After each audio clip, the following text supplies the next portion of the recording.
Your Invisible Power. By Genevieve Behrend. About the author. Genevieve Behrend was the only personal student of Thomas Troward, the master of mental science. Your Invisible Power is a powerful, yet simple and easy guide. This book can teach you how to use the power of visualization and other processes taught by Thomas Troward to transform your life. Behrend says, we all possess more power and greater possibilities than we realize, and visualizing is one of the greatest of these powers. It brings other possibilities to our observation.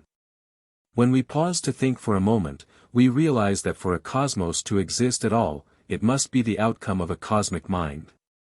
From 1912 to 1914, Genevieve Behrend's life focused solely on the wisdom and philosophy of Thomas Troward, 1847 to 1916, whose influential and compelling ideas provided much of the groundwork to the spiritual philosophy known today as New Thought. As the awareness of mental science was taking shape, Troward imparted his personal insight to only one pupil who could perpetuate this knowledge and share it with the world. Your Invisible Power remains Behrend's most powerful and popular work. After her studies with Troward, Behrend began her mission in New York City, where she established and ran the School of the Builders until 1925. She then established another school in Los Angeles before touring other major cities throughout North America for the next 35 years as a celebrated lecturer, teacher and practitioner of mental science. How do you find this book? Any thoughts about the book or the author? Any suggestion for improvement? Please take a moment to share your thoughts in a comment. If you like it, share it with your friends who might enjoy it as well. Subscribe to keep in touch. Visit CompleteAudiobooks.com for more quality content. Foreword. These pages have been written for the purpose of furnishing you a key to the attainment of your desires, and to explain that fear should be entirely banished from your consciousness in order for you to obtain possession of the things you want. This presupposes, of course, that your desire for possession is based upon your aspiration for greater happiness. For example, you feel that the possession of more money, lands, or friends will make you happier, and your desire for possession of these things arises from a conviction that their possession will bring you freedom and contentment. In your effort to possess, you will discover that the thing you most need is to consistently be your best self. One morning after class, a man came to me and asked if I would speak the word of supply for him, as he was sadly in the need of money. He offered me a $5 bill with the remark, "Dear madam, that is half of every dollar I have in the world. I am in debt, my wife and child have not the proper clothing, in fact, I must have money."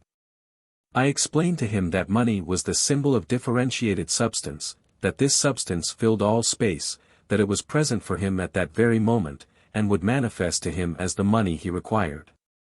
But, he questioned, it may come too late. I told him it could not come too late, as it was eternally present. He understood and got the uplift of my spoken word.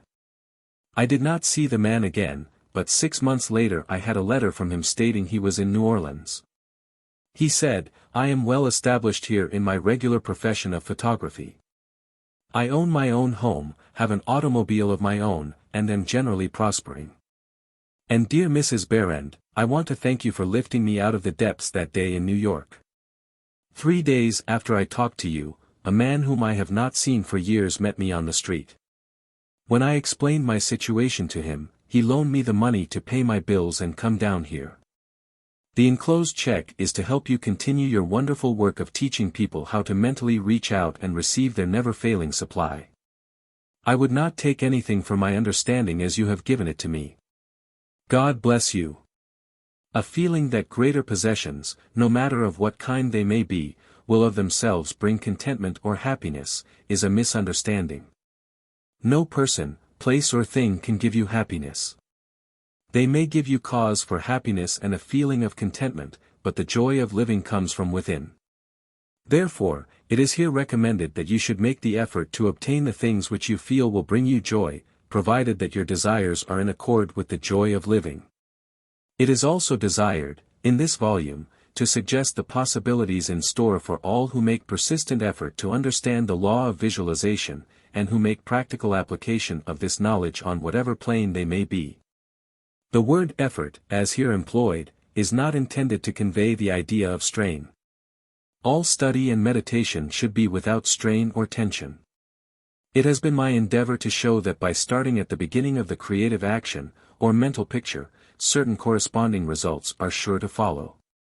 While the laws of the universe cannot be altered, they can be made to work under specific conditions, thereby producing results for individual advancement which cannot be obtained under the spontaneous workings of the law provided by nature.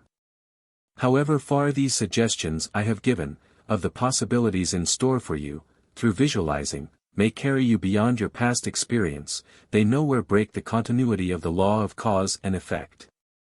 If through the suggestions here given, anyone is brought to realize that his mind is a center through and in which all power there is in operation. Simply waiting to be given direction in the one and only way through which it can take specific action, and this means reaction in concrete or physical form, then the mission to which this book is dedicated has been fulfilled. Try to remember that the picture you think, feel, and see is reflected into the universal mind, and by the natural law of reciprocal action must return to you in either spiritual or physical form. Knowledge or this law of reciprocal action between the individual and the universal mind opens to you free access to all you may wish to possess or to be. It must be steadfastly borne in mind that all this can be true only for the individual who recognizes that he derives his power to make an abiding mental picture from the all-originating universal spirit of life, and can be used constructively only so long as it is employed and retained in harmony with the nature of the spirit which originated it. To ensure this, there must be no inversion of the thought of the individual regarding their relationship to this universal originating spirit, which is that of a son or daughter, through which the parent mind acts and reacts. Thus conditioned, whatever you think and feel yourself to be, the creative spirit of life is bound to faithfully reproduce in a corresponding reaction. This is the great reason for picturing yourself and your affairs as you wish them to be as existing facts, though invisible to the physical eye, and live in your picture. An honest endeavor to do this, always recognizing that your own mind is a projection of the originating spirit, will prove to you that the best there is yours in all your ways. Genevieve Behrend, September 1921. 1. Order of visualization. The exercise of the visualizing faculty keeps your mind in order, and attracts to you the things you need to make life more enjoyable in an orderly way. If you train yourself in practice of deliberately picturing your desire and carefully examining it, you will soon find your thought and desires come and proceed in more orderly procession than ever before. Having reached a state of ordered mentality, you are no longer in a constant state of mental hurry. Hurry is fear and consequently destructive. In other words, when your understanding grasps the power to visualize your heart's desire and hold it with your will, it attracts to you all things requisite to the fulfillment of that picture by the harmonious vibrations of the law of attraction. You realize that since order is heaven's first law, and visualization places things in their natural element, then it must be a heavenly thing to visualize. Everyone visualizes, whether they know it or not. Visualizing is the great secret of success. The conscious use of this great power attracts to you greatly multiplied resources, intensifies your wisdom, and enables you to make use of advantages which you formerly failed to recognize. We now fly through the air, not because anyone has been able to change the laws of nature, but because the inventor of the flying machine learned how to apply nature's laws and, by making orderly use of them, produced the desired result. So far as natural forces are concerned, nothing has changed since the beginning. There were no airplanes in the year 1, because those of that generation could not conceive the idea as a practical working possibility. It has not yet been done, was the argument, and it cannot be done. Yet the laws and materials for practical flying machines existed then as now. Troward tells us that the great lesson he learned from the airplane and wireless telegraphy is the triumph of principle over precedent, and the working of an idea to its logical conclusion in spite of accumulated testimony of all past experience. With such an example before you, can you not realize that still greater secrets may be disclosed? Also, that you hold the key within yourself, with which to unlock the secret chamber that contains your heart's desire. All that is necessary in order that you may use this key and make your life exactly what you wish it to be, is a careful inquiry into the unseen causes which stand back of every external and visible condition. Then bring these unseen causes into harmony with your conception, and you will find that you can make practical working realities of possibilities which at present seem but fantastic dreams. We all know that the balloon was the forefather of the airplane. In 1766 Henry Cavendish, an English nobleman, proved that hydrogen gas was 7 times lighter than atmospheric air. From that discovery the balloon came into existence, and from the ordinary balloon the dirigible, a cigar-shaped airship, was evolved. Study of aeronautics and the laws of aerial locomotion of birds and projectiles led to the belief that mechanism could be evolved by which heavier-than-air machines could be made to travel from place to place and remain in the air by the maintenance of great speed which would overcome by propulsive force the ordinary law of gravitation. Professor Langley of Washington, who developed much of the theory which others afterward improved, was subjected to much derision when he sent a model airplane up only to have it bury its nose in the muddy water of the Potomac. But the Wright brothers, who experimented in the latter part of the 19th century, realized the possibility of traveling through the air in a machine that had no gas bag. They saw themselves enjoying this mode of transportation with great facility. It is said that one of the brothers would tell the other, when their varied experiments did not turn out as they expected, "It's all right, brother, I can see myself riding in that machine, and it travels easily and steadily." Those Wright brothers knew what they wanted, and kept their pictures constantly before them. In visualizing, or making a mental picture, you are not endeavoring to change the laws of nature. You are fulfilling them. Your object in visualizing is to bring things into regular order both mentally and physically. When you realize that this method of employing the creative power brings your desires, one after another, into practical material accomplishment, your confidence in the mysterious but unfailing law of attraction, which has its central power station in the very heart of your word/picture, becomes supreme. Nothing can shake it. You never feel that it is necessary to take anything from anybody else. You have learned that asking and seeking have receiving and finding as their correlatives. You know that all you have to do is to start the plastic substance of the universe flowing into the thought molds your picture desire provides. 2. How to attract to yourself the things you desire. The power within you which enables you to form a thought picture is the starting point of all there is.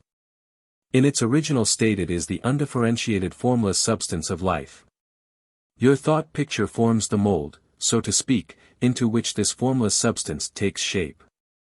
Visualizing, or mentally seeing things and conditions as you wish them to be, is the condensing, the specializing power in you that might be illustrated by the lens of a magic lantern. The magic lantern is one of the best symbols of this imaging faculty.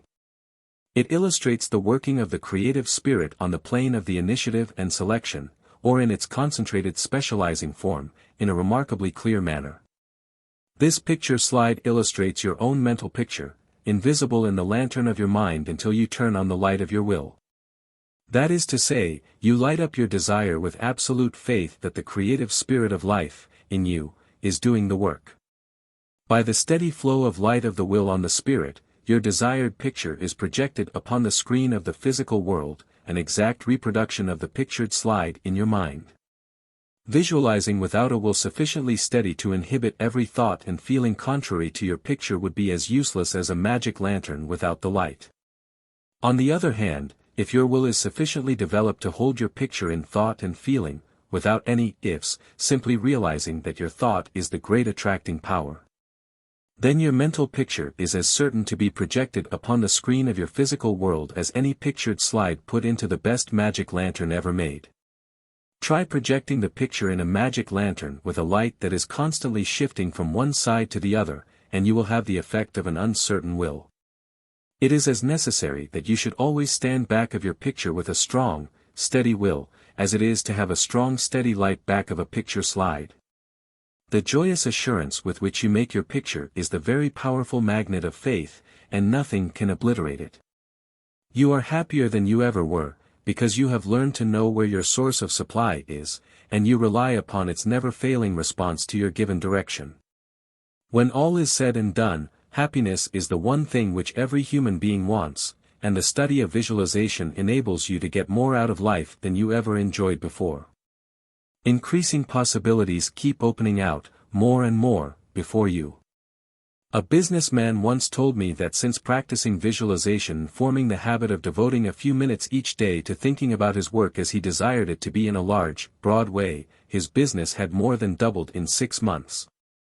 His method was to go into a room every morning before breakfast and take a mental inventory of his business as he had left it the evening before, and then enlarge upon it.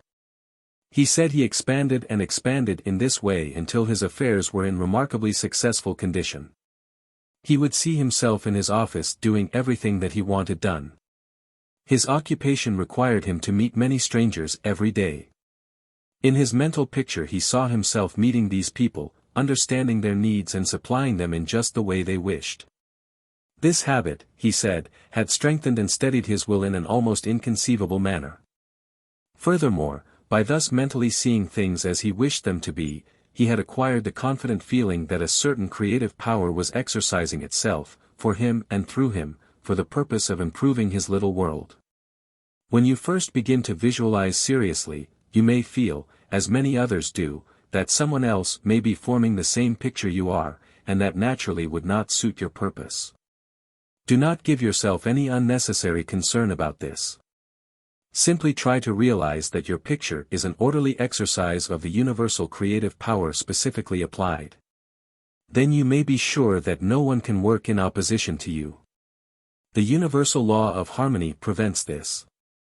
Endeavor to bear in mind that your mental picture is universal mind exercising its inherent powers of initiative and selection specifically. God, or universal mind, made man for the special purpose of differentiating himself through him.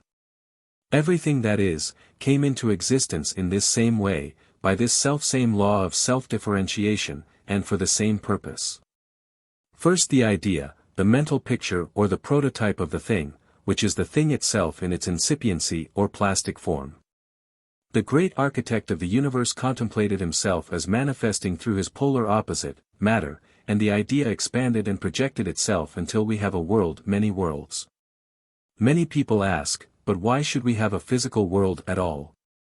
The answer is, because it is the nature of originating substance to solidify, under directivity rather than activity, just as it is the nature of wax to harden when it becomes cold.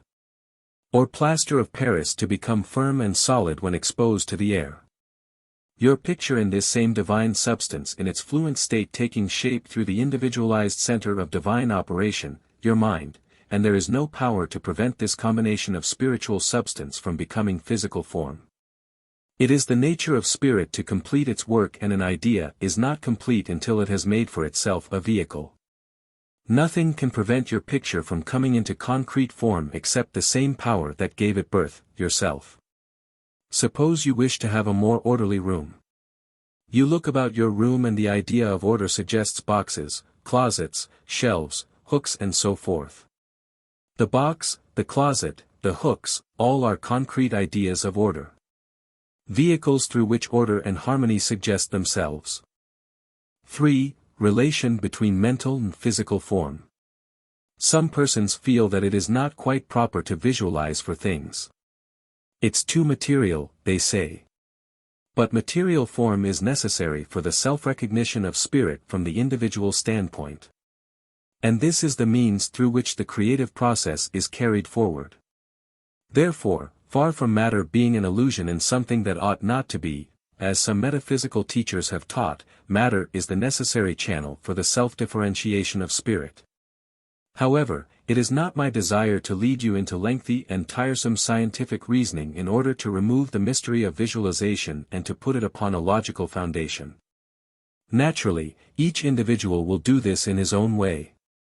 My only wish is to point out to you the smoothest way I know, which is the road on which Troward guides me. I feel sure you will conclude as I have, that the only mystery in connection with visualizing is the mystery of life taking form, governed by unchangeable and easily understood laws. We all possess more power and greater possibilities than we realize, and visualizing is one of the greatest of these powers. It brings other possibilities to our observation. When we pause to think for a moment, we realize that for a cosmos to exist at all, it must be the outcome of a cosmic mind, which binds all individual minds to a certain generic unities of action, thereby producing all things as realities and nothing as illusions. If you will take this thought of Troward's and meditate upon it without prejudice, you will surely realize that concrete material form is an absolute necessity of the creative process. Also, that matter is not an illusion but a necessary channel through which life differentiates itself. If you consider matter in its right order as the polar opposite to spirit, you will not find any antagonism between them. On the contrary, together they constitute one harmonious whole. And when you realize this, you feel, in your practice of visualizing, that you are working from cause to effect, from beginning to finish. In reality, your mental picture is the specialized working of the originating spirit. One could talk for hours on purely scientific lines, showing, as Troward says, that raw material for the formation of the solar systems is universally distributed throughout all space. Yet investigation shows that while the heavens are studded with millions of suns, there are spaces that show no signs of cosmic activity. This being true, there must be something which started cosmic activity in certain places, while passing over others in which the raw material was equally available. At first thought, one might attribute the development of cosmic energy to the etheric particles themselves. Upon investigation, however, we find this to be mathematically impossible in a medium which is equally distributed throughout space, for all its particles are in equilibrium. Therefore no one particle possesses in itself a greater power of originating motion than the other. Thus we find that the initial movement, though working in and through the particles of primary substance, is not the particles themselves. It is this something we mean when we speak of spirit. The same power that brought universal substance into existence will bring your individual thought or mental picture into physical form. There is no difference of kind in the power. The only difference is a difference of scale. The power and the substance themselves are the same. Only in working out your mental picture it has transferred its creative energy from the universal to the scale of the particular, and is working in the same unfailing manner from its specific center, your mind. 4. Operation of your mental picture desire. The operation of a large telephone system may be used as a simile. The main or head central subdivides itself into many branch centrals, every branch being in direct connection with its source, and each individual branch recognizing the source of its existence, reports all things to its central head. Therefore, when assistance of any nature is required, new supplies, difficult repairs to be done or what not, the branch in need goes at once to its central head.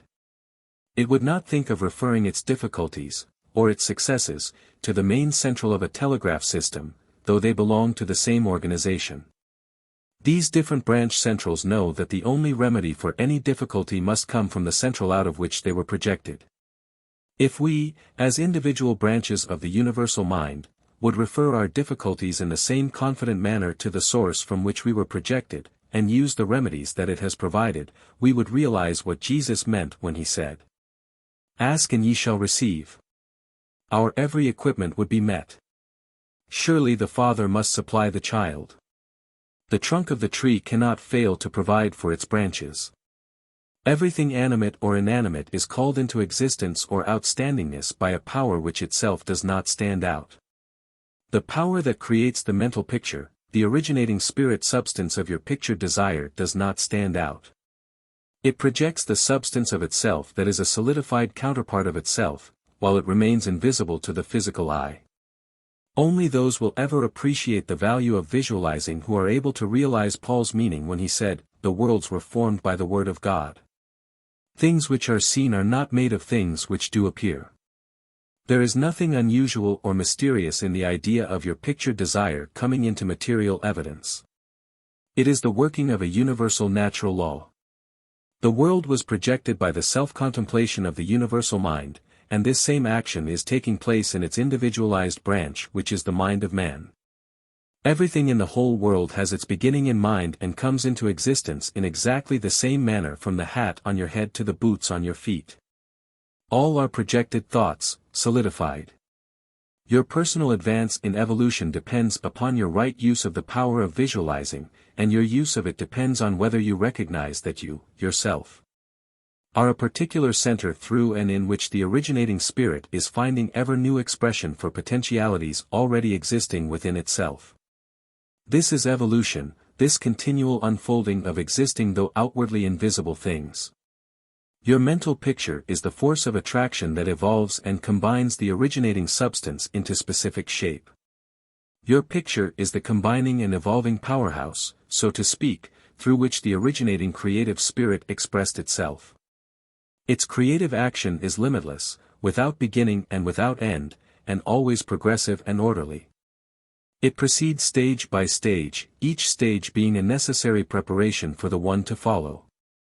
Now let us see if we can get an idea of the different stages by which the things in the world have come to be. Troward says, if we can get at the working principle which is producing these results, we can very quickly and easily give it personal application. First, we find that the thought of originating life or spirit about itself is its simple awareness of its own being, and this produced a primary ether, a universal substance out of which everything in the world must grow. Troward also tells us that, though this awareness of being is a necessary foundation for any further possibilities, it is not much to talk about. It is the same with individualized spirit, which is yourself. Before you would entertain the idea of making a mental picture of your desire as being at all practical, you must have some idea of your being, of your I am. And just as soon as you are conscious of your I amness, you begin to wish to enjoy the freedom which this consciousness suggests. You want to do more and be more, and as you fulfill this desire within yourself, localized spirit begins conscious activities in you. The thing you are most concerned with is the specific action of the creative spirit of life, universal mind specialized. The localized God germ in you is your personality, your individuality, and since the joy of absolute freedom is the inherent nature of this God germ, it is natural that it should endeavor to enjoy itself through its specific center. And as you grow in the comprehension that your being, your individuality, is God particularizing himself, you naturally develop divine tendencies. You want to enjoy life and liberty. You want freedom in your affairs as well as in your consciousness, and it is natural that you should. Always with this progressive wish there is a faint thought picture. As your wish and your recognition grow into an intense desire, this desire becomes a clear mental picture. For example, a young lady studying music wishes she had a piano in order to practice at home. She wants the piano so much that she can mentally see it in one of the rooms. She holds the picture of the piano and indulges in the mental reflection of the pleasure and advantage it will be to have the piano in the corner of the living room. One day she finds it there just as she had pictured it. As you grow in understanding as to who you are, where you came from, and what the purpose of your being is, how you are to fulfill the purpose for which you are intended, you will more and more afford a center through which the creative spirit of life can enjoy itself. And you will realize that there can be but one creative process filling all space, which is the same in its potentiality whether universal or individual. Furthermore, all that there is, whether on the plane of the visible or invisible, had its origin in the localized action of thought or a mental picture, and this includes yourself, because you are universal spirit localized. And the same creative action is taking place through you. Now you are no doubt asking yourself why there is so much sickness and misery in the world. If the same power and intelligence which brought the world into existence is in operation in the mind of man, why does it not manifest itself as strength, joy, health and plenty? If one can have one's desires fulfilled by simply making a mental picture of that desire, holding on to it with the will, and doing without anxiety, on the outward plane, whatever seems necessary to bring the desire into fulfillment, then there seems no reason for the existence of sickness and poverty. Surely no one desires either. The first reason is that few persons will take the trouble to inquire into the working principle of the laws of life. If they did, they would soon convince themselves that there is no necessity for the sickness and poverty that we see about us. They would realize that visualizing is a principle and not a fallacy. There are a few who have found it worthwhile to study this simple, though absolutely unfailing law that will deliver them from bondage. However, the race as a whole is not willing to give the time required for this study. It is either too simple, or too difficult. They may make a picture of their desire with some little understanding of visualizing for a day or two, but more frequently it is for an hour or so. But if you will insist upon mentally seeing yourself surrounded by things and conditions as you wish them to be, you will understand that the creative energy sends its plastic substance in the direction indicated by the tendency of your thoughts. Herein lies the advantage of holding your thought in the form of a mental picture. The more enthusiasm and faith you are able to put into your picture, the more quickly it will come into visible form, and your enthusiasm is increased by keeping your desire secret. The moment you speak it to any living soul, that moment your power is weakened. Your power, your magnet of attraction is not so strong, and consequently cannot reach so far. The more perfectly a secret between your mind and outer self is guarded, the more vitality you give your power of attraction. One tells one's troubles to weaken them, to get them off one's mind, and when a thought is given out, its power is dissipated. Talk it over with yourself, and even write it down and at once destroy the paper. However, this does not mean that you should strenuously endeavor to compel the power to work out your picture on the special lines that you think it should. That method would soon exhaust you and hinder the fulfillment of your purpose. A wealthy relative need not necessarily die or someone lose a fortune on the street to materialize the $10,000 that you are mentally picturing. One of the doormen in the building in which I live heard much of the mental picturing of desires from visitors passing out of my rooms. The average desire was for $500. He considered that $5 was more in his line and began to visualize it, without the slightest idea of where or how he was to get it. My parrot flew out of the window, and I telephoned to the men in the courtyard to get it for me. One caught it and it bit him on the finger. The doorman, who had gloves on, and did not fear a similar hurt, took hold of it and brought it up to me. I gave him 5 $1 bills for the service. This sudden reward surprised him. He enthusiastically told me that he had been visualizing for just $5, merely from hearing that others visualized. He was delighted at the unexpected realization of his mental picture. All you have to do is to make such a mental picture of your heart's desire, hold it cheerfully in place with your will. Always conscious that the same infinite power which brought the universe into existence brought you into form for the purpose of enjoying itself in and through you. And since it is all life, love, light, power, peace, beauty and joy, and is the only creative power there is, the form it takes in and through you depends upon the direction given it by your thought indicator. In you it is undifferentiated, waiting to take any direction given it as it passes through the instrument that it has made for the purpose of self-distribution. It is this power which enables you to transfer your thoughts from one form to another.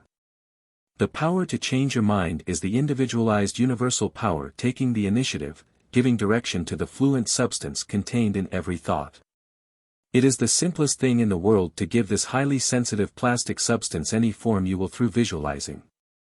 Anyone can do it with a small expenditure of effort. Once you really believe that your mind is a center through which the plastic substance of all there is in your world takes involuntary form. The only reason why your picture does not always materialize is because you have introduced something antagonistic to the fundamental principle. Very often this destructive element is caused by the frequency with which you change your pictures.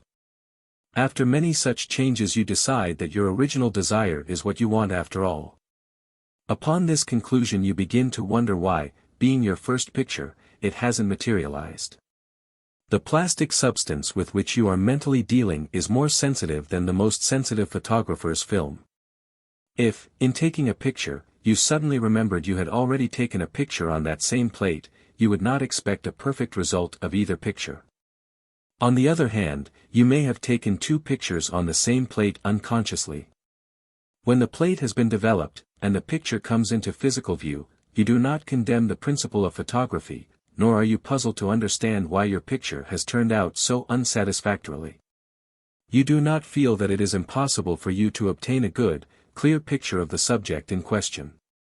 You know that you can do so, by simply starting at the beginning, putting in a new plate, and determining to be more careful while taking your picture next time. These lines followed out, you are sure of a satisfactory result. If you will proceed in the same manner with your mental picture, doing your part in a correspondingly confident frame of mind, the result will be just as perfect.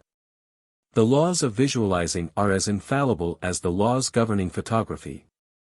In fact, photography is the outcome of visualizing. Again, your results in visualizing and your desires may be imperfect or delayed through the misuse of this power, owing to the thought that the fulfillment of your desire is contingent upon certain persons or conditions. The originating principle is not in any way dependent upon any person, place or thing. It has no past and knows no future. The law is that the originating creative principle of life is the universal here and everlasting now. It creates its own vehicles through which to operate. Therefore, past experience has no bearing upon your present picture. So do not try to obtain your desire through a channel that may not be natural for it, even though it may seem reasonable to you. Your feeling should be that the thing, or the consciousness which you so much desire, is normal and natural, a part of yourself, a form for your evolution. If you can do this, there is no power to prevent your enjoying the fulfillment of the picture you have in hand, or any other. 5. Expressions from beginners. Hundreds of persons have realized that visualizing is an Aladdin's lamp to him with a mighty will. General Foch says that his feelings were so outraged during the Franco-Prussian War in 1870 that he visualized himself leading a French army against the Germans to victory. He said he made his picture, smoked his pipe and waited. This is one result of visualizing we are all familiar with. A famous actress wrote a long article in one of the leading Sunday papers last winter, describing how she rid herself of excessive body fat and weight by seeing her figure constantly as she wished to be. A very interesting letter came to me from a doctor's wife while I was lecturing in New York. She began with the hope that I would never discontinue my lectures on visualization, making humanity realize the wonderful fact that they possess the method of liberation within themselves. Relating her own experience, she said that she had been born on the east side of New York in the poorest quarter. From earliest girlhood she had cherished a dream of marrying a physician someday. This dream gradually formed a stationary mental picture. The first position she obtained was in the capacity of a nursemaid in a physician's family. Leaving this place she entered the family of another doctor. The wife of her employer died, and in time the doctor married her, the result of her long-pictured yearning. After that both she and her husband conceived the idea of owning a fruit farm in the South. They formed a mental picture of the idea and put their faith in its eventual fulfillment. The letter she sent me came from their fruit farm in the South. It was while at the farm that the doctor's wife wrote me. Her second mental picture had seen the light of materialization. Many letters of a similar nature come to me every day. The following is a case that was printed in the New York Herald last May. Atlantic City, May 5. She was an old woman, and when she was arraigned before Judge Clarence Goldenberg in the police court today she was so weak and tired she could hardly stand. The judge asked the court attendant what she was charged with. "Stealing a bottle of milk, Your Honor," repeated the officer. "She took it from the doorstep of a downtown cottage before daybreak this morning." "Why did you do that?" Judge Goldenberg asked her. "I was hungry," the old woman said. "I didn't have a cent in the world and no way to get anything to eat except to steal it. I didn't think anybody would mind if I took a bottle of milk." "What's your name?" asked the judge. "Weinberg," said the old woman, "Elizabeth Weinberg." Judge Goldenberg asked her a few questions about herself. Then he said, "Well, you're not very wealthy now, but you're no longer poor. I've been searching for you for months. I've got $500 belonging to you from the estate of a relative. I am the executor of the estate." Judge Goldenberg paid the woman's fine out of his own pocket, and then escorted her into his office, where he turned her legacy over to her and sent a policeman out to find her a lodging place. I learned later that this little woman had been desiring and mentally picturing $500, while all the time ignorant of how it could possibly come to her. But she kept her vision and strengthened it with her faith. In a recent issue of Good Housekeeping there was an article by Addington Bruce entitled, Stiffening Your Mental Backbone. It is very instructive, and would benefit anyone to read it. He says, in part, form the habit of devoting a few moments every day to thinking about your work in a large, broad imaginative way, as a vital necessity to yourself and a useful service to society.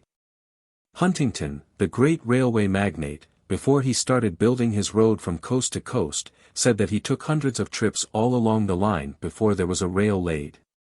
It is said that he would sit for hours with a map of the United States before him and mentally travel from coast to coast just as we do now over his fulfilled mental picture. It would be possible to call your attention to hundreds of similar cases. The best method of picturing to yourself that which you may desire is both simple and enjoyable, if you once understand the principle back of it well enough to believe it. First and above everything else, be sure of what it is you really want. Then specialize your desire along these lines. 6. Suggestions for making your mental picture. Perhaps you want to feel that you've lived to some purpose. You want to be content and happy, and you feel that with good health and with successful business you could enjoy this state of mind.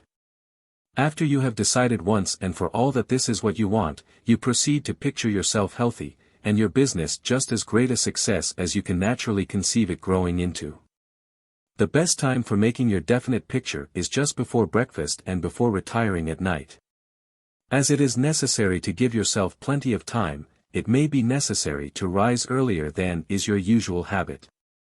Go into a room where you will not be disturbed, meditate for a few moments upon the practical working of the law of visualizing, and ask yourself, how did the things about me first come into existence? How may I find it helpful to get more quickly in touch with the invisible supply?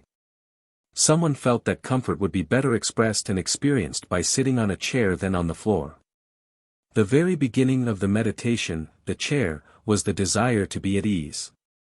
With this came the picture of some sort of a chair. The same principle applies to the hat and the clothes that you wear. Go carefully into this thought of the principle back of the thing. Establish it as a personal experience, make it a fact to your consciousness. If you are thorough in this, you will find yourself in the deep consciousness beneath the surface of your own thought power.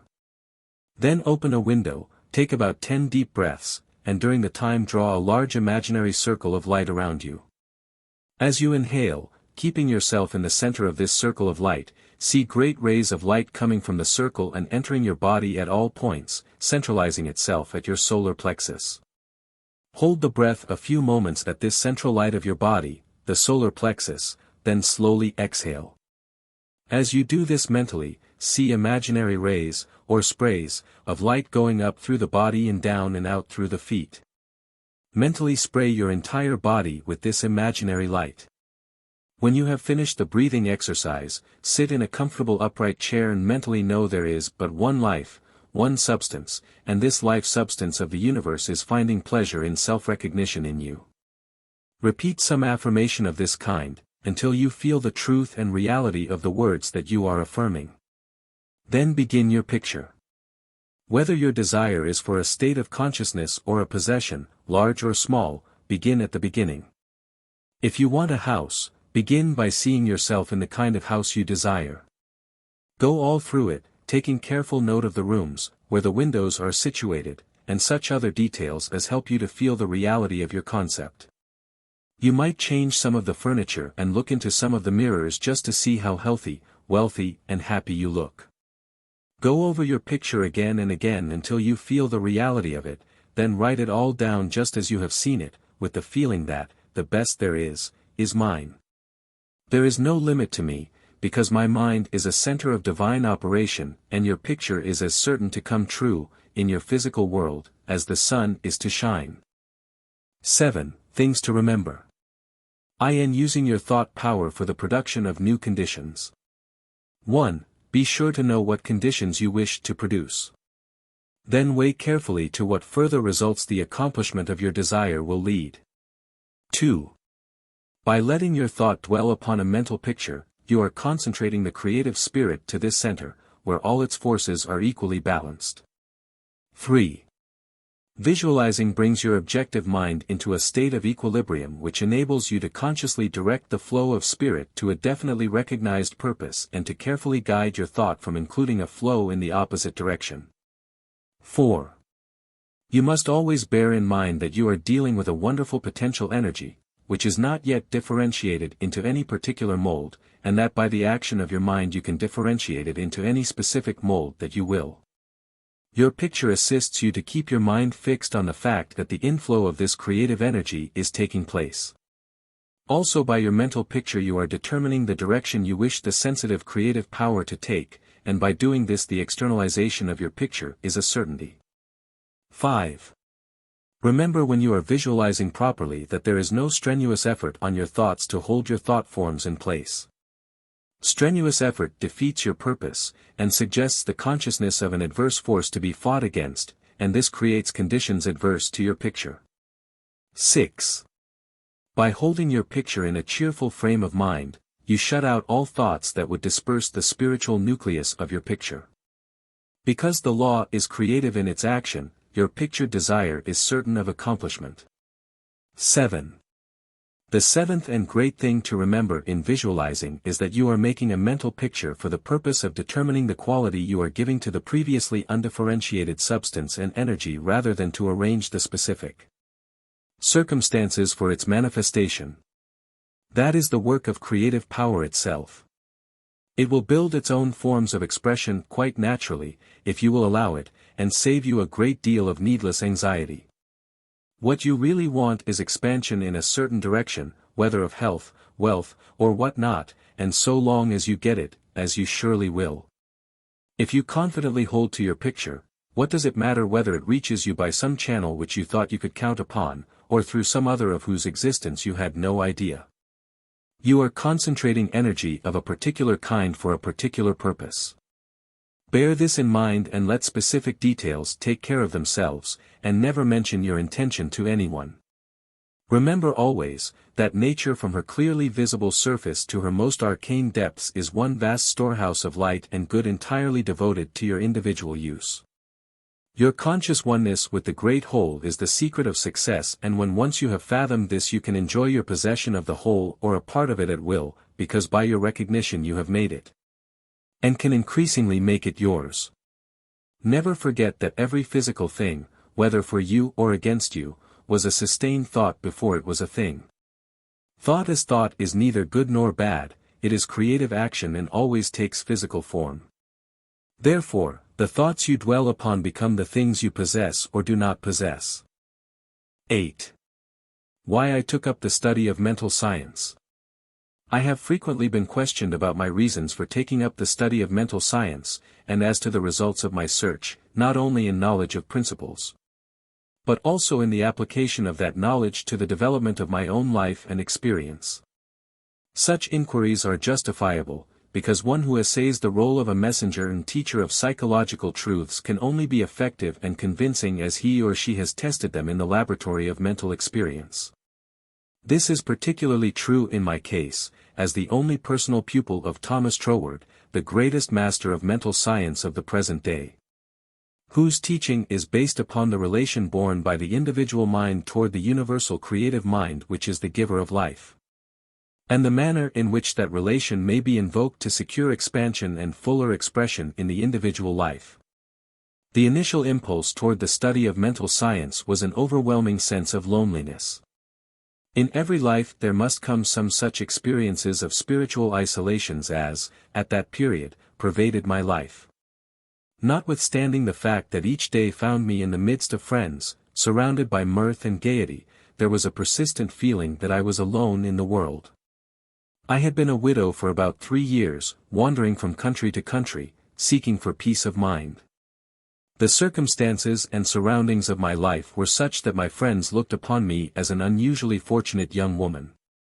Although they recognized that I had sustained a great loss when my husband died, they knew that he had left me well provided for, free to go anywhere at pleasure, and having many friends. Yet, if my friends could have penetrated my inmost emotions, they would have found a deep sense of emptiness and isolation. This feeling inspired a spirit of unrest that drove me on and on in fruitless search upon the outside for that which I later learned could only be obtained from within. I studied Christian Science, but it gave me no solace, though fully realizing the great work the scientists were doing, and even having the pleasure and privilege of meeting Mrs. Eddy personally. But it was impossible for me to accept the fundamental teachings of Christian Science and make practical application of it. When about to abandon the search for contentment and resign myself to resume a life of apparent amusement, a friend invited me to visit the great seer and teacher, Abdu'l-Baha. After my interview with this most wonderful of men, my search for contentment began to take a change. He had told me that I would travel the world over seeking the truth, and when I had found it would speak it out. The fulfillment of the statement of this great seer then seemed to be impossible. But it carried a measure of encouragement, and at least indicated that my former seeking had been in the wrong direction. I began in a feeble and groping way to find contentment within myself, for had he not intimated that I should find the truth? That was the big thing, and about the only thing I remember of our interview. A few days later, upon visiting the office of a New Thought practitioner, my attention was attracted to a book on his table entitled The Edinburgh Lectures on Mental Science, by Thomas Troward. It interested me to see that Troward was a retired divisional judge from the Punjab, India.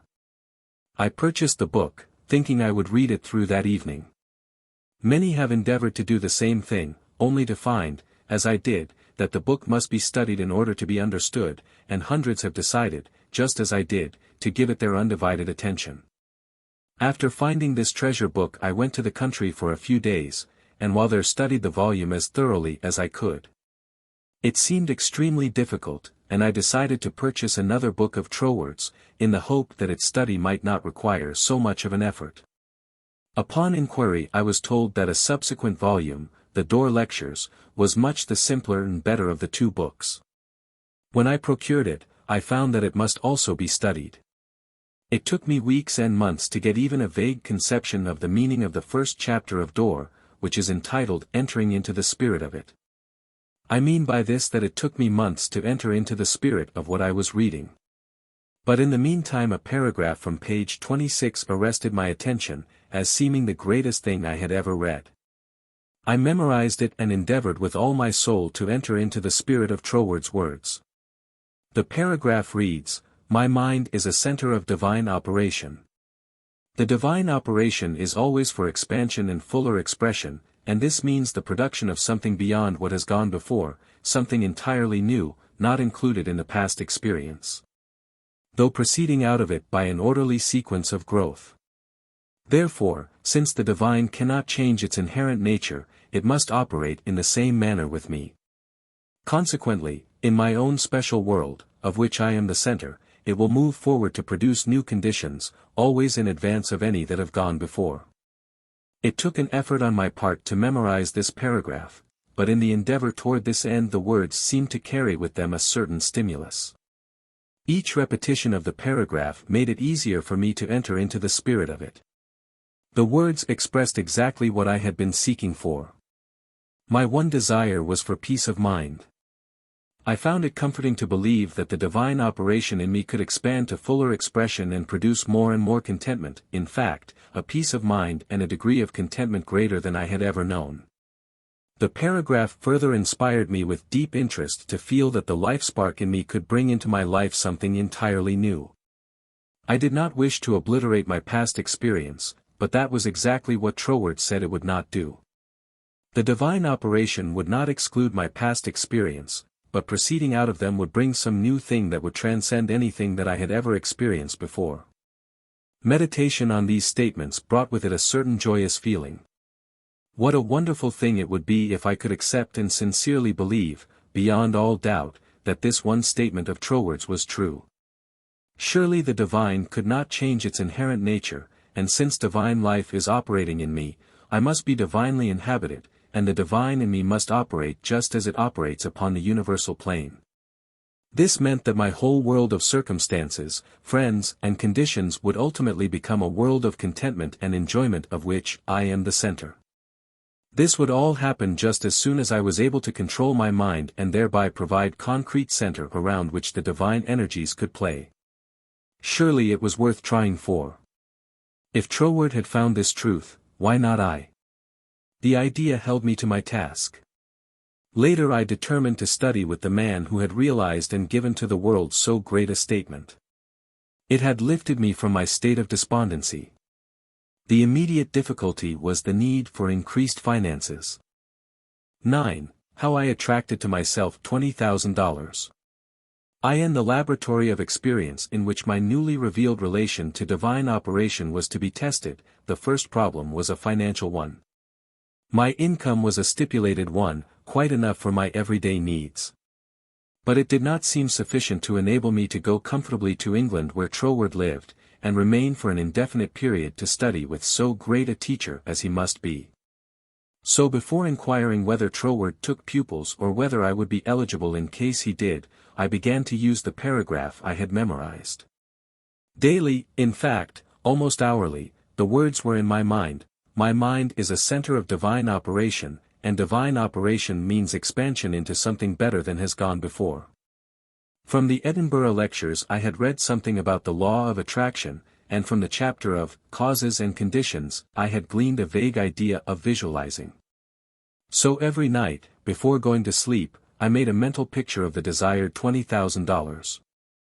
$21,000 bills were counted over each night in my bedroom, and then, with the idea of more emphatically impressing my mind with the fact that this $20,000 was for the purpose of going to England and studying with Troward, I wrote out my picture, saw myself buying my steamer ticket, walking up and down the ship's deck from New York to London, and, finally, saw myself accepted as Troward's pupil.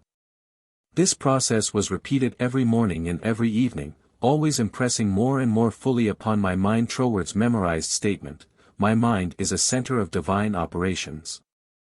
I endeavored to keep this statement in the back part of my consciousness all the time with no thought in mind as how the money might be obtained. Probably the reason why there was no thought of the avenues through which the money might reach me was because I could not possibly imagine where the $20,000 would come from. So I simply held my thoughts steady and let the power of attraction find its own ways and means. One day while walking on the street, taking deep breathing exercises, the thought came, my mind is surely a center of divine operation. If God fills all space, then God must be in my mind also. If I want this money to study with Troward that I may know the truth of life, then both the money and the truth must be mine, though I am unable to feel or see the physical manifestations of either, still, I declared, it must be mine. While these reflections were going on in my mind, there seemed to come up from within me the thought, I am all the substance there is. Then, from another channel in my brain the answer seemed to come, of course, that's it. Everything must have its beginning in mind. The idea, must be the only one and primary substance there is, and this means money as well as everything else. My mind accepted this idea, and immediately all the tension of mind and body was relaxed. There was a feeling of absolute certainty of being in touch with all the power life has to give. All thought of money, teacher, or even my own personality, vanished in the great wave of joy which swept over my entire being. I walked on and on with this feeling of joy steadily increasing and expanding until everything about me seemed aglow with resplendent light. Every person I passed was illuminated as I was. All consciousness of personality had disappeared, and in its place there came that great and almost overwhelming sense of joy and contentment. That night when I made my picture of the $20,000 it was with an entirely changed aspect. On previous occasions, when making my mental picture, I had felt that I was waking up something within myself. This time there was no sensation of effort. I simply counted over the $20,000.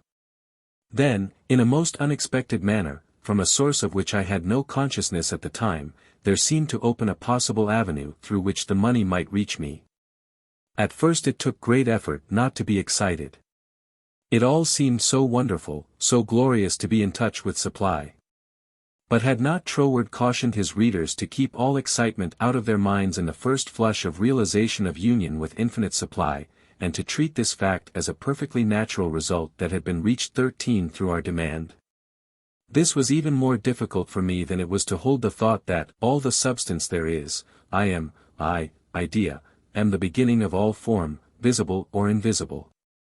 Just as soon as there appeared a circumstance which indicated the direction through which the $20,000 might come, I not only made a supreme effort to regard the indicated direction calmly as the first sprout of the seed I had sown in the absolute, but left no stone unturned to follow up that direction by fulfilling my part. By so doing, one circumstance seemed naturally to lead to another, until, step by step, my desired $20,000 was secured. To keep my mind poised and free from excitement was my greatest effort. This first concrete fruition of my study of mental science as expounded by Troward's book had come by a careful following of the methods he had outlined. In this connection, therefore, I can offer to the reader no better gift than to quote Troward's book, The Edinburgh Lectures, from which may be derived a complete idea of the line of action I was endeavoring to follow. In the chapter on causes and conditions he says, to get good results we must properly understand our relation to the great impersonal power we are using. It is intelligent, and we are intelligent, and the two intelligences must cooperate. We must not fly in the face of the law expecting it to do for us what it can only do through us, and we must therefore use our intelligence with the knowledge that it is acting as the instrument of a greater intelligence. And because we have this knowledge we may and should cease from all anxiety as to the final result. In actual practice we must first form the ideal conception of our object with the definite intention of impressing it upon the universal mind. It is this thought that takes such thought out of the region of mere casual fancies, and then affirm that our knowledge of the law is sufficient reason for a calm expectation of a corresponding result. And that therefore all necessary conditions will come to us in due order. We can then turn to the affairs of our daily life with the calm assurance that the initial conditions are either there already or will soon come into view. If we do not at once see them, let us rest content with the knowledge that the spiritual prototype is already in existence and wait till some circumstance pointing in the desired direction begins to show itself. It may be a very small circumstance, but it is the direction and not the magnitude that is to be taken into consideration. As soon as we see it we should regard it as the first sprouting of the seed sown in the absolute, and do calmly, and without excitement, whatever the circumstances seem to require. And then later on we shall see that this doing will in turn lead to a further circumstance in the same direction, until we find ourselves conducted, step by step, to the accomplishment of our object. In this way the understanding of the great principle of the law of supply will, by repeated experiences, deliver us more and more completely out of the region of anxious thought and toilsome labor and bring us into a new world where the useful employment of all our powers, whether mental or physical, will only be an unfolding of our individuality upon the lines of its own nature, and therefore a perpetual source of health and happiness. A sufficient inducement, surely, to the careful study of the laws governing the relation between the individual and the universal mind. To my mind, then as now, this quotation outlines the core and center of the method and manner of approach necessary for coming in touch with infinite supply. At least it, together with the previously quoted statement, my mind is a center of divine operation, etc., constituted the only apparent means of attracting to myself the $20,000. My constant endeavor to get into the spirit of these statements, and to attract to myself this needed sum, was about 6 weeks, at the end of which time I had in my bank the required $20,000. This could be made into a long story, giving all the details, but the facts, as already narrated, will give you a definite idea of the magnetic condition of my mind while the $20,000 was finding its way to me. 10. How I became the only personal pupil of T. Troward, the great mental scientist. As soon as the idea of studying with Troward came to me, I asked a friend to write to him for me, feeling that perhaps my friend could put my desire in better or more persuasive terms than I could employ. To all the letters written by this friend I received not one reply. This was so discouraging that I would have completely abandoned the idea of becoming Troward's pupil except for the experience I had that day on the street when my whole world was illuminated. And I remembered the promise, all things whatsoever thou wilt, believe thou hast received, and thou shalt receive. With this experience in my mind, my passage to England was arranged, notwithstanding the fact that apparently my letters were ignored. We wrote again, however, and finally received a reply, very courteous though very positive. Troward did not take pupils, he had no time to devote to a pupil. Notwithstanding this definite decision, I declined to be discouraged because of the memory of my experience upon the day when the light and the thought came to me, I am all the substance there is. I seemed to be able to live that experience over at will, and with it there always came a flood of courage and renewed energy. We journeyed on to London, and from there telegraphed Troward, asking for an interview. The telegram was promptly answered by Troward setting a date when he could see us. At this time Troward was living in Rouen Manor, a little out-of-the-way place in the southern part of England, about 20 miles from a railway station. We could not find it on the map, and with great difficulty Cook's touring agency in London located the place for us. There was very little speculation in my mind as to what Troward would say to me in this interview. There always remained the feeling that the truth was mine, also that it would grow and expand in my consciousness until peace and contentment were outward as well as inward manifestations of my individual life. We arrived at Troward's house in a terrific rainstorm, and were cordially received by Troward himself, whom I found, much to my surprise, to be more the type of a Frenchman than an Englishman. I afterward learned that he was a descendant of the Huguenot race, a man of medium stature, with rather a large head, big nose, and eyes that fairly danced with merriment. After we had been introduced to the other members of the family and given a hot cup of tea, we were invited into the living room where Troward talked very freely of everything except my proposed studies. It seemed quite impossible to bring him to that subject. Just before we were leaving, however, I asked quite boldly, "Will you not reconsider your decision to take a personal pupil? I wish so much to study with you," to which he replied with a very indifferent manner that he did not feel he could give the time it would require for personal instruction, but that he would be glad to give me the names of 2 or 3 books which he felt would not only be interesting but instructive to me. He said he felt much flattered and pleased that I had come all the way from America to study with him, and as we walked out through the lane from his house to our automobile his manner became less indifferent. A feeling of sympathy seemed to touch his heart, and he turned to me with the remark, "You might write to me, if so inclined, after you get to Paris, and perhaps, if I have time in the autumn, we could arrange something.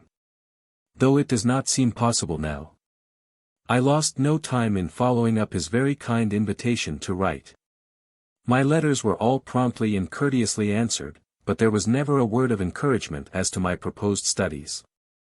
Finally, about 2 months later, there came a letter with the question in it, "What do you suppose is the meaning of this verse in the 21st chapter of Revelation? 16, and the city lieth foursquare and the length is as large as the breadth. And he measured the city with the reed, 12,000 furlongs. The length and the breadth and the height of it are equal." Instinctively I knew that my chance to study with Troward hung upon my giving the correct answer to that question. The definition of the verse seemed utterly beyond my reach. Naturally, answers came to my mind, but I knew intuitively that none was correct. I began bombarding my scholarly friends and acquaintances with the same question. Lawyers, doctors, priests, nuns and clergymen, all over the world, received letters from me with this question in them. Later answers began to return to me, but intuition told me that none was correct.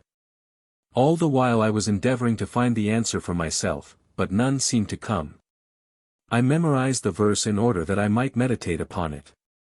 I began a search of Paris for the books Troward had recommended to me, and after 2 or 3 days' search we crossed the river Seine to the Isle de Sight to go into some of the old bookstores there. They were out of print, and these were the best places to find them in. Finally we came upon a little shop that had the books there. These were the last copies the man had, consequently the price was high. While remonstrating with the clerk, my eye rested upon the work of an astrologer, which I laughingly picked up and asked, "Do you think Professor would read my horoscope?" The clerk looked aghast at the suggestion, and responded, "Why, no, madam, this is one of France's greatest astrologers. He does not read horoscopes." In spite of this answer, there was a persistent impulse within me to go to the man. The friend who had accompanied me in my search for the books remonstrated with me, and tried in every way to dissuade me from going to the famous astrologer, but I insisted, and she went with me. When we came to his office, I found it somewhat embarrassing to ask him to read my horoscope. Nevertheless, there was nothing to do but put the question. Reluctantly, the professor invited us into his paper-strewn study, and reluctantly, and also impatiently, asked us to be seated. Very courteously and coldly he told me that he did not read horoscopes. His whole manner said, more clearly than words could, that he wished we would take our departure. My friend stood up. I was at a great loss what to do next, because I felt that I was not quite ready to go. Intuition seemed to tell me there was something for me to gain there. Just what it was I was unable to define, so I paused a moment, much to my friend's displeasure, when one of the professor's enormous Persian cats jumped into my lap. "Get down, Jack," the professor shouted. "What does it mean?" he seemed to ask himself. Then, with a greater interest than he had hitherto shown in me, the professor said with a smile, "Have never known that cat to go to a stranger before, madam. My cat pleads for you. I, also, now feel an interest in your horoscope, and if you will give me the data it will give me pleasure to write it out for you." There was a great feeling of happiness in me when he made this statement. He concluded by saying, "I do not feel that you really care for your horoscope." The truth of this statement shocked me, because I did not care about a horoscope, and could not give any reason why I was letting him do it. However, he said, "May I call for your data next Sunday afternoon?" On Sunday afternoon at the appointed time, the professor arrived, and I was handing him the slip of paper with all the data of my birth, etc. When the idea came to me to ask the professor for the answer to the question about the 16th verse of the 21st chapter of Revelation, the thought was instantly carried into effect, and I found myself asking this man what he thought this verse meant. Without pausing to think it over, he immediately replied, "It means, the city signifies the truth, and the truth is non-invertible, every side from which you approach it is exactly the same." Intuitively and undoubtingly I recognized this answer as the true one, and my joy knew no bounds, because I felt sure that with this correct answer in my possession, Troward would accept me as his pupil in the fall. As the great astrologer was leaving, I explained to him all about my desire to study with Troward, how I had come from New York City for that express purpose, seemingly to no avail. Until the answer to this test question had been given to me by him. He was greatly interested and asked many questions about Troward, and when asked if he would please send me his bill, he smilingly replied, "Let me know if the great Troward accepts you as his pupil," and bade me good afternoon. I hastened to my room to send a telegram to Troward giving my answer to the question about the 16th verse of the 21st chapter of Revelation. There was an immediate response from Troward that said, "Your answer is correct. I am beginning a course of lectures on the Great Pyramid in London. If you wish to attend them, will be pleased to have you, and afterward, if you still wish to study with me, I think it can be arranged." On receipt of this reply, preparations were at once made to leave Paris for London. I attended all the lectures, receiving much instruction from them, after which arrangements were made for my studying with Troward. 2 days before leaving for Cornwall I received the following letter from Troward clearly indicating the line of study he gave me. 31, Stanwick Road, W, Kensington, England. November 8, 1912. Dear Mrs. Behrend, I think I had better write you a few lines with regard to your proposed studies with me, as I should be sorry for you to be under any misapprehension and so to suffer any disappointment. I have studied the subject now for several years, and have a general acquaintance with the leading features of most of the systems which, unfortunately, occupy attention in many circles at the present time, such as Theosophy, the Tarot, the Kabbalah, and the like, and I have no hesitation in saying that, to the best of my judgment, all sorts and descriptions of so-called occult study are in direct opposition to the real life-giving truth, and, therefore, you must not expect any teaching on such lines as these. We hear a great deal these days about initiation, but, believe me, the more you try to become a so-called initiate, the further you will put yourself from living life. I speak after many years of careful study and consideration when I say that the Bible and its revelation of Christ is the one thing really worth studying, and that is a subject large enough in all conscience, embracing, as it does. Our outward life and of everyday concerns, and also the inner springs of our life and all that we can in general terms conceive of the life in the unseen after putting off the body at death. You have expressed a very great degree of confidence in my teaching, and if your confidence is such that you wish, as you say, to put yourself entirely under my guidance, I can only accept it as a very serious responsibility. And should have to ask you to exhibit that confidence by refusing to look into such so-called mysteries, as I would forbid you to look into. I am speaking from experience, but the result will be that much of my teaching will appear to be very simple, perhaps to some extent dogmatic, and you will say you have heard much of it before. Faith in God, prayer and worship, approach to the Father through Christ, all this is in a certain sense familiar to you. And all I can hope to do is perhaps to throw a little more light on these subjects, that they may become to you, not merely traditional words, but present living facts. I have been thus explicit as I do not want you to have any disappointment, and also I should say that our so-called course of study will be only friendly conversations at such times as we can fit them in, either you coming to our house, or I to yours, as may be most convenient at the time. Also, I will lend you some books that will be helpful, but they are very few, and in no sense occult. Now, if all this falls in with your ideas, we shall, I am sure, be very glad to see you at One Manor, and you will find that the residents there, though few, are very friendly and the neighborhood very pretty. But, on the other hand, if you feel that you want some other source of learning, do not mind saying so, only you will never find any substitute for Christ. I trust you will not mind my writing you like this, but I do not want you to come all the way down to Cornwall, and then be disappointed. With kindest regards. Yours sincerely. Signed, T. Troward. This copy of Troward's letter, to my mind, is the greatest thing I can give you. 11. How to bring the power in your word into action.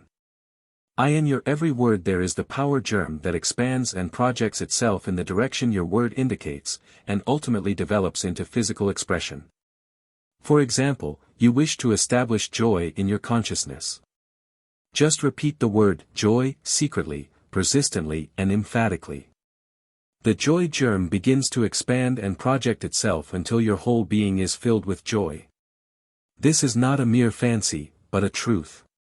Once you experience this power, you will daily prove that these facts have not been fabricated to fit a theory, but the theory has been built up by careful observation of facts. Everyone knows that joy comes from within. Another may give you cause for joy, but no one can be joyous for you. Joy is a state of consciousness, and consciousness is purely, Troward says, mental. Mental faculties always work under something which stimulates them, and this stimulus may come either from without, through the external senses, or from within by the consciousness of something not perceptible on the physical plane.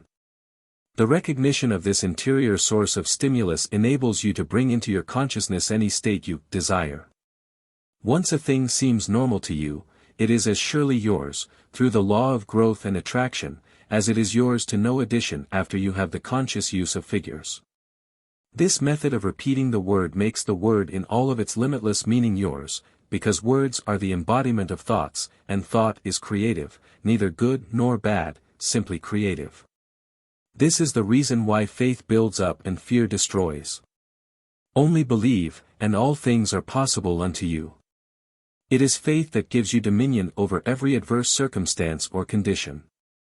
It is your word of faith that sets you free, not faith in any specific thing or act, but simple faith in your best self in all ways. It is because of this ever-present creative power within the heart of the word that makes your health, your peace of mind and your financial condition a reproduction of your most habitual thought. Try to believe and understand this, and you will find yourself master of every adverse circumstance or condition, a prince of power. 12. How to increase your faith. But, you ask, how can I speak the word of faith when I have little or no faith? Every living thing has faith in something or somebody. It is the quality of the creative energy in the positive faith thought which gives it vitality, not the form it takes. Even intense fear is alive with faith. You fear smallpox because you believe it possible for you to contract it. You fear poverty and loneliness because you believe them possible for you. It is your habitual tendency of thought that reappears in your mind, your body and your affairs, not the occasional thought upon some specific line or desire. It is the faith which understands that every creation had its birth in the womb of thought, words that gives you dominion over all things, your lesser self included. And this feeling of faith is increased and intensified through observing what it does. This observation is the observation of your state of consciousness when you did, not when you hoped you might, but feared it was too good to be true. How did you feel that time when you simply had to bring yourself into a better frame of mind and did, or you had to have a certain thing and got it? Live these experiences over again and again, mentally, until you really feel in touch with the self that knows and does, and the best there is yours. 13. The reward of increased faith. Because you have expanded your faith into the faith and laws of the universe that know no failure. Your faith in the best of yourself, the principle of life in you, has brought you into conscious realization that you are not a victim of the universe, but a part of it. Consequently, there is that within yourself which is able to make conscious contact with the universal principle of law and power, and enables you to press all the particular laws of nature, whether visible or invisible, into serving your particular demand or desire, and thereby you find yourself master, not a slave of any situation. Troward tells us that this mastering is to be accomplished by knowledge. And the only knowledge which will afford this purpose in all its measureless immensity is the knowledge of the personal element in universal spirit, and its reciprocity to our own personality. In other words, the words you think, the personality you feel yourself to be, are all reproductions in miniature or specialized God, or universal spirit. All your word thoughts were God word forms before they were yours. The words you use are the instruments, channels, through which the creative energy takes shape. Naturally, this sensitive creative power can only reproduce in accordance with the instrument through which it passes. All disappointments and failures are the result of endeavoring to think one thing and produce another. This is just as impossible as it would be for an electric fan to be used for lighting purposes, or for water to flow through a crooked pipe in a straight line. The water must take the shape of the pipe through which it flows. Even more truly this sensitive, invisible, fluent substance must reproduce outwardly the shape of the thought word through which it passes. This is the law of its nature, therefore, it logically follows, as a man thinketh, so is he. Hence, when your thought or word form is in correspondence with the eternal constructive and forward movement of the universal law, then your mind is the mirror in which the infinite power and intelligence of the universe sees itself reproduced. And your individual life becomes one of harmony. 14. How to make nature respond to you. It should be steadily borne in mind that there is an intelligence and power in all nature and all space that is always creative and infinitely sensitive and responsive. The responsiveness of its nature is twofold: it is creative and amenable to suggestion. Once the human understanding grasps this all-important fact, it realizes the simplicity of the law of life. All that is necessary is to realize that your mind is a center of divine operation, and consequently contains that within itself which accepts suggestions, and expect all life to respond to your call. And you will find suggestions which tend to the fulfillment of your desire coming to you, not only from your fellow men, but also from the flowers, the grass, the trees, and the rocks which will enable you to fulfill your heart's desire, if you act upon them in confidence on this physical plane. Faith without works is dead, but faith with works sets you absolutely free. 15. Faith with works, what it has accomplished. It is said of Tyson, the great Australian millionaire, that the suggestion to make the desert land of Australia blossom as the rose came to him from a modest little Australian violet while he was working as a bushman for something like 3 shillings a day. He used to find these friendly little violets growing in certain places in the woods, and something in the flower touched something akin to itself in the mind of Tyson. And he would sit on the side of his bunk at night and wonder how flowers and vegetable life could be given an opportunity to express itself in the desert land of Australia. No doubt he realized that it would take a long time to save enough money to put irrigating ditches in the desert lands, but his thought and feeling were sure it could be accomplished, and if it could be done, he could do it. If there was a power within himself that was able to capture the idea, then there must be a responsive power within the idea itself that could bring itself into a practical physical manifestation. He resolutely put aside all questions as to the specific ways and means which would be employed in bringing his desire into physical manifestation, and simply kept his thought centered upon the idea of making fences and seeing flowers and grass where none existed. Since the responsiveness of reproductive creative power is not limited to any local condition of mind, his habitual meditation and mental picture set his ideas free to roam in an infinitude, and attract to themselves other ideas of a kindred nature. Therefore, it was not necessary for Tyson to wait and see his ideas and desires fulfilled, until he had saved from his 3 shillings a day enough money to irrigate the land. For his ideas found other ideas in the financial world which were attuned in sympathy with themselves, and doors of finance were quickly opened. All charitable institutions are maintained upon the principle of the responsiveness of life. If this were not true, no one would care to give, simply because another needed. The law of demand and supply, cause and effect, can never be broken. Ideas attract to themselves kindred ideas. Sometimes they come from a flower, a book, or out of the invisible. You are sitting or walking, intent upon an idea not quite complete as to the ways and means of fulfillment, and behold along comes another idea, from no one can tell where, and finds friendly lodging with your idea, one idea attracting another. And so on until your desires are physical facts. You may feel the necessity for an improvement in your finances, and wonder how this increase is to be brought about, when there seems suddenly to come from within the idea that everything had its birth in thought, even money. And your thoughts turn their course. You simply hold to the statement or affirmation that the best, and all there is yours. Since you are able to capture ideas from the infinite through the instrument of your intuition, you let your mind rest upon that thought, knowing full well that this very thought will respond to itself. Your inhibition of the thought of doubt and feeling of anxiety enables the reassuring ideas to establish themselves and attract to themselves I can and I will ideas, which gradually grow into physical form of the desire in mind. In the conscious use of the universal power to reproduce your desires in physical form, 3 facts should be borne in mind. First, all space is filled with a creative power. Second, this creative power is amenable to suggestion. Third, it can only work by deductive methods. As Troward tells us, this last is an exceedingly important point, for it implies that the action of the ever-present creative power is in no way limited by precedent. It works according to the essence of the spirit of the principle. In other words, this universal power takes its creative direction from the word you give it.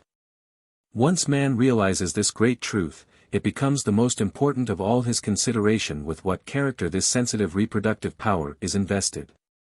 It is the unvarying law of this creative life principle that, as a man thinketh in his heart so is he. If you realize the truth that the only creative power can be to you only what you feel and think it to be, it is willing and able to meet your demands. Troward says, if you think your thought is powerful, then your thought is powerful. As a man thinketh in his heart, so is he, is the law of life, and the creative power can no more change this law than an ordinary mirror can reflect back to you a different image than the object you hold before it. As you think so are you, does not mean, as you tell people you think, or, as you would wish the world to believe you think. It means your innermost thoughts, that place where no one but you knows. None can know the Father save the Son, and no one can know the Son but the Father. Only the reproductive creative spirit of life knows what you think until your thoughts become physical facts and manifest themselves in your body, your brain, or your affairs. Then everyone with whom you come into contact may know, because the Father, the intelligent creative energy which heareth in secret, hears your most secret thoughts, rewards you openly, reproduces your thoughts in physical form. As you think you know, that is what you become, should be kept in the background of your mind constantly. This is watching and praying without ceasing, and when you are not feeling quite up to par to physically pray. 16. Suggestions as to how to pray or ask, believing you have already received. Scientific thinking, positive thought. Suggestions for practical application. Try, through careful, positive, enthusiastic, though not strenuous, thought, to realize that the indescribable, invisible substance of life fills all space. That its nature is intelligent, plastic, subjective substance. 5 o'clock in the morning is the best time to go into this sort of meditation. If you will retire early every night for 1 month, before falling asleep impress firmly upon your subjective mind the affirmation, "My Father is the ruler of all the world, and is expressing his directing power through me."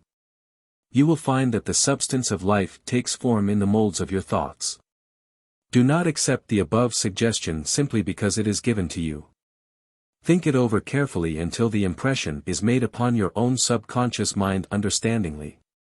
Rise every morning, as was suggested before, at 5 o'clock, sit in a quiet room in a straight-back chair, and think out the affirmation of the previous evening.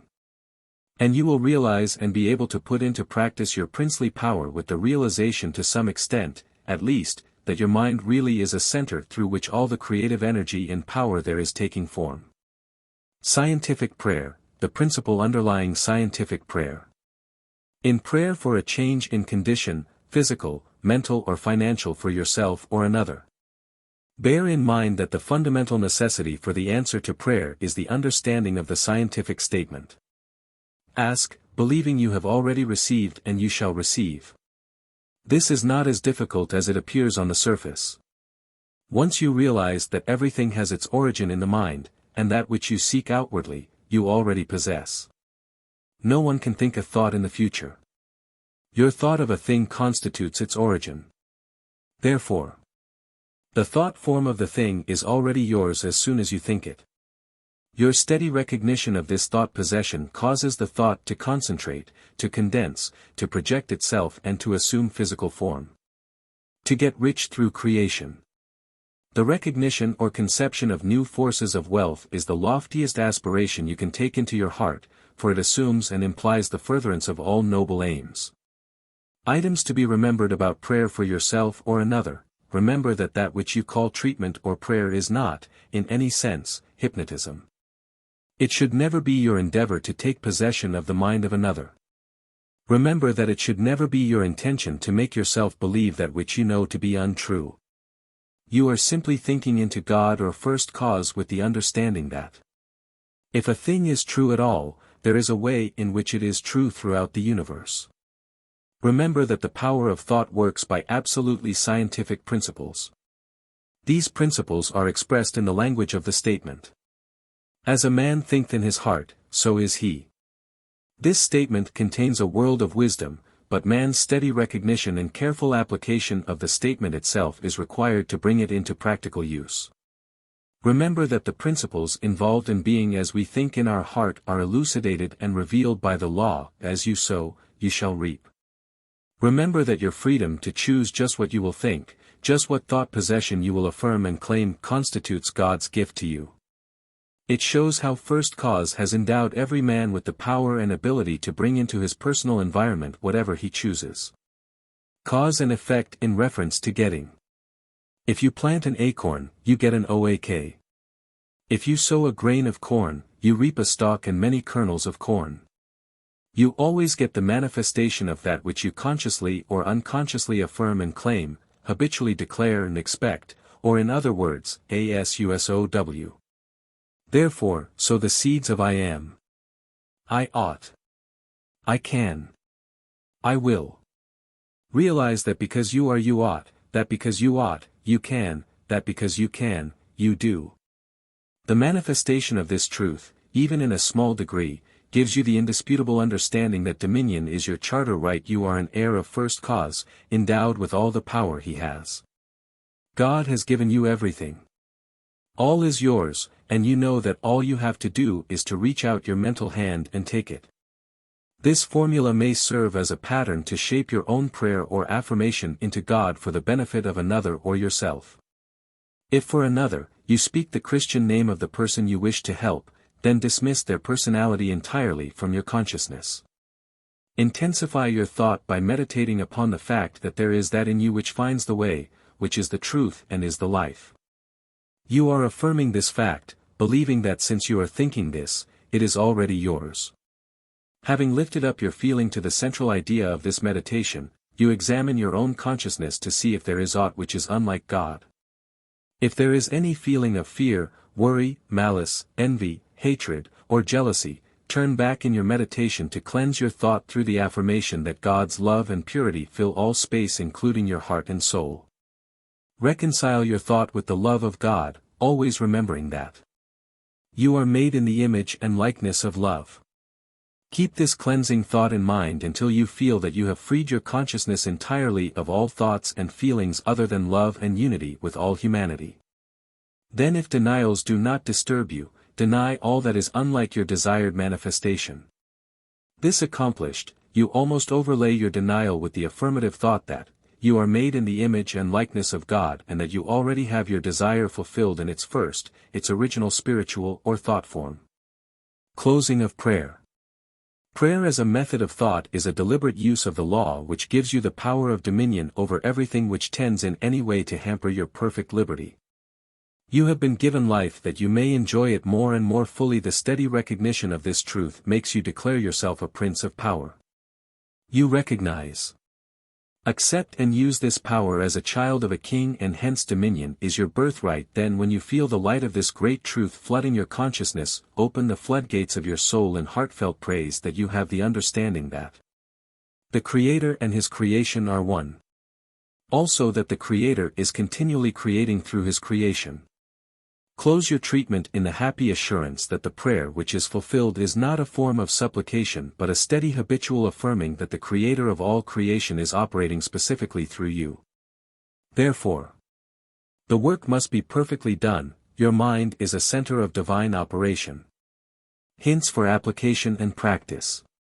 For every 5 minutes given to reading and study of the theories of mental science, spend 15 minutes in the use and application of the knowledge acquired. 1.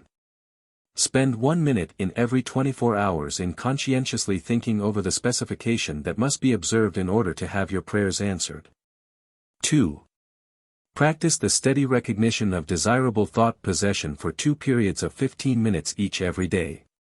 Not only time yourself each period to see how long you can keep a given conception before your mental vision, but also keep a written record of the vividness with which you experience your mental image.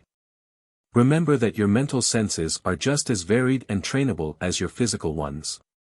3. Spend 5 minutes every day between 12 noon and 1 o'clock with a mental search for new sources of wealth.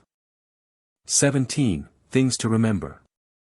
Remember that the greatest mental scientist the world has ever known, Jesus Christ, the man, said all things are possible unto you.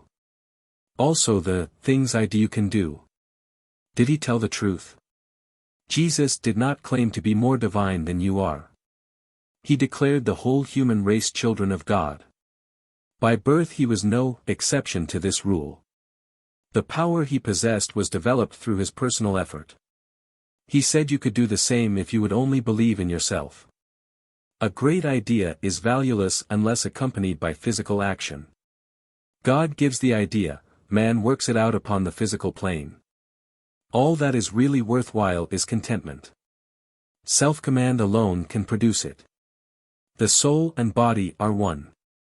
Contentment of mind is contentment of soul, and contentment of soul means contentment of body. If you wish health, watch your thoughts, not only of your physical being, but your thoughts about everything and everybody. With your will keep them in line with your desire, and outwardly act in accordance with your thoughts, and you will soon realize that all power both over thoughts and conditions has been given to you. You believe in God. Believe in yourself as the physical instrument through which God operates. Absolute dominion is yours when you have sufficient self-mastery to conquer the negative tendency of thoughts and actions. Ask yourself daily, what is the purpose of the power which put me here?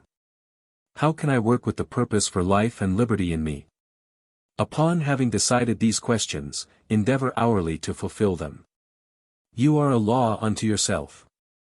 If you have a tendency to overdo anything, eat, drink or blame circumstances for your misfortunes. Conquer that tendency with the inward conviction that all power is yours outwardly.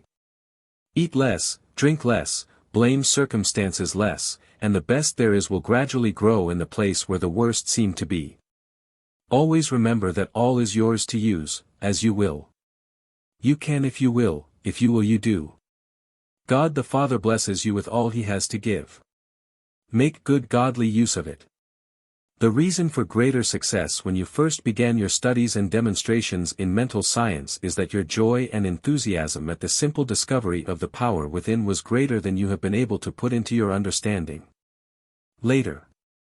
With increased understanding put increasing joy and enthusiasm, and the results will correspond.